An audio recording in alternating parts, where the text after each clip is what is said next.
Hello friends, എല്ലാവർക്കും Sindhu's world of music ചാനലിൻ്റെ മറ്റൊരു വീഡിയോയിലേക്ക് സ്വാഗതം. ഇന്ന് നമ്മൾ നല്ല സോഫ്റ്റ് ആയിട്ടുള്ള ഒരു അപ്പത്തിൻ്റെ റെസിപ്പി ആയിട്ടാണ് വന്നിട്ടുള്ളത്. അപ്പോൾ ഈസ്റ്റോ ബേക്കിംഗ് സോഡയോ തേങ്ങയോ ഒന്നും ചേർക്കാണ്ട് നല്ല അടിപൊളി സോഫ്റ്റിലുള്ള പൂ പോലെയുള്ള ഒരു അപ്പത്തിൻ്റെ റെസിപ്പി ആയിട്ടാണ് വന്നിട്ടുള്ളത്. അപ്പോൾ ഞാൻ ഈ അപ്പം ഉണ്ടാക്കിയിട്ടുള്ളത് റേഷൻ കടയിൽ നിന്ന് കിട്ടുന്ന അരി കൊണ്ടാണ്. അപ്പോൾ ആ അരി കൊണ്ട് തന്നെ നമുക്ക് നല്ല പഞ്ഞി പോലെ ഉള്ള അപ്പം ഉണ്ടാക്കിയെടുക്കാനായിട്ട് പറ്റും. അപ്പോൾ ഞാൻ ഇതിൻ്റെ കൂടെ ഒരു എഗ് മോളിയാണ് സെർവ് ചെയ്യണത്. അപ്പോൾ ഈ എഗ് മോളിയുടെ റെസിപ്പി അടുത്ത ആയിട്ട് തന്നെ ഞാൻ പോസ്റ്റ് ചെയ്യാം കേട്ടോ. അപ്പോൾ നമുക്ക് ഈ പഞ്ഞി പോലെയുള്ള സോഫ്റ്റ് ആയിട്ടുള്ള അപ്പം എങ്ങനെയാണ് ഉണ്ടാക്കുക എന്ന് നോക്കിയാലോ. അതിനായിട്ട് ഞാനിവിടെ ഒരു കപ്പ് പച്ചരി എടുത്തിട്ടുണ്ട്, വൈറ്റ് റൈസ് എന്നൊക്കെ പറയണത്. പിന്നെ ഒരു കപ്പ് മട്ട അരി, ചുവന്ന അരി എടുത്തിട്ടുണ്ട്. അപ്പം ഞാൻ ഈ അരി രണ്ടും നമ്മൾ റേഷൻ കടയിൽ നിന്ന് കിട്ടിയിട്ടുള്ളതാണ്. അതുകൊണ്ടാണ് നമ്മൾ ഇത്രയും സോഫ്റ്റ് ആയിട്ടുള്ള അപ്പം ഉണ്ടാക്കിയെടുക്കുന്നത്. ഇനി ഞാനിതിലേക്ക് ഒരു 1/4 കപ്പ് ഉഴുന്നാണ് ചേർത്ത് കൊടുക്കുന്നത്. ഇനി ഇത് നന്നായിട്ടൊന്ന് കഴുകി നല്ല വെള്ളം ഒഴിച്ച് വെക്കണം, കുതിരാനായിട്ട് ഒരു 3-4 മണിക്കൂർ കുതിരാനായിട്ട് വെക്കണം. അപ്പോൾ നന്നായിട്ട് ഈ അരി നന്നായിട്ടൊന്ന് കഴുകിയെടുക്കാം. ഇപ്പോൾ അരിയും ഉഴുന്നൊക്കെ നന്നായിട്ട് കഴുകി എടുത്തിട്ടുണ്ട്. ഇനി ഇതിലേക്ക് ഞാൻ നല്ല വെള്ളമാണ് ഒഴിച്ചു കൊടുത്തിട്ടുള്ളത്. ഈ വെള്ളത്തിലാണ് നമ്മൾ അരച്ചെടുക്കുന്നത്. അപ്പോൾ നമ്മുടെ വെള്ളയപ്പം പഞ്ഞി പോലെയായിട്ട് കിട്ടാനുള്ള ഒരു ടിപ്പാണിത്.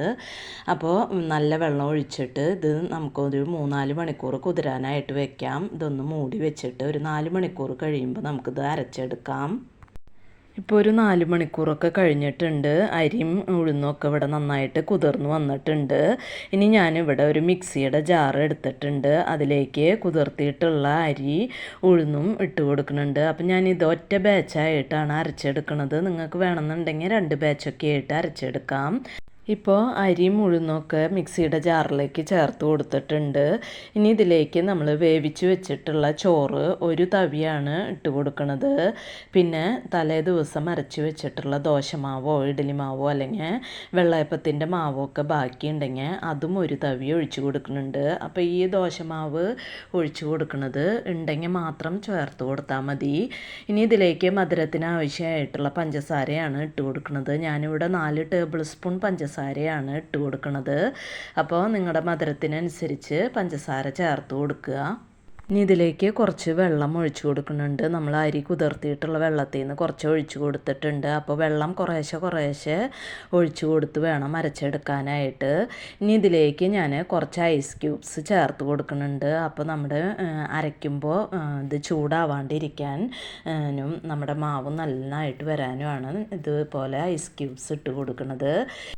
ഇപ്പോൾ മാവ് ഇവിടെ നന്നായിട്ട് അരച്ചെടുത്തിട്ടുണ്ട്. ഇതൊരു പാത്രത്തിലേക്ക് ഒഴിച്ചു കൊടുക്കുന്നുണ്ട്. അപ്പോൾ ഈ ഒരു കൺസിസ്റ്റൻസിയിലാണ് നമ്മൾ അരച്ചെടുത്തിട്ടുള്ളത്. അപ്പോൾ ഇതുപോലെ വേണം അരച്ചെടുക്കാനായിട്ട്. അപ്പോഴാണ് നല്ല സോഫ്റ്റ് ആയിട്ടുള്ള വെള്ളയപ്പം നമുക്ക് കിട്ടുള്ളൂ.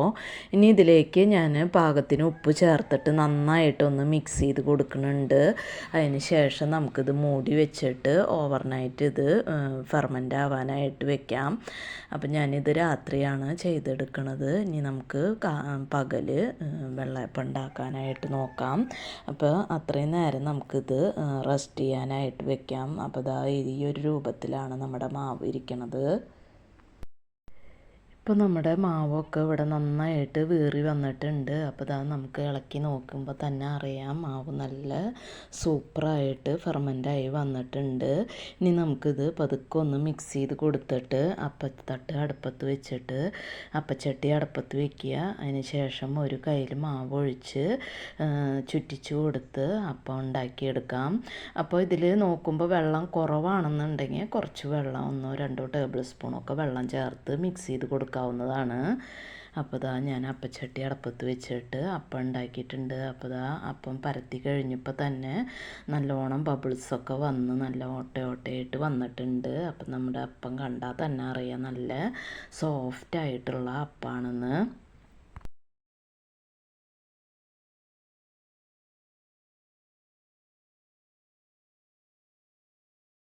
അപ്പം നമ്മുടെ പഞ്ഞി പോലെയുള്ള നല്ല സോഫ്റ്റായിട്ടുള്ള വെള്ളയപ്പം ഇവിടെ റെഡി ആയിട്ടുണ്ട്. അപ്പോൾ തേങ്ങയോ ഈസ്റ്റോ ബേക്കിംഗ് സോഡയോ ഒന്നും ഇല്ലാണ്ട് നല്ല സോഫ്റ്റായിട്ടുള്ള അപ്പം ഇവിടെ റെഡിയാക്കിയിട്ടുണ്ട്.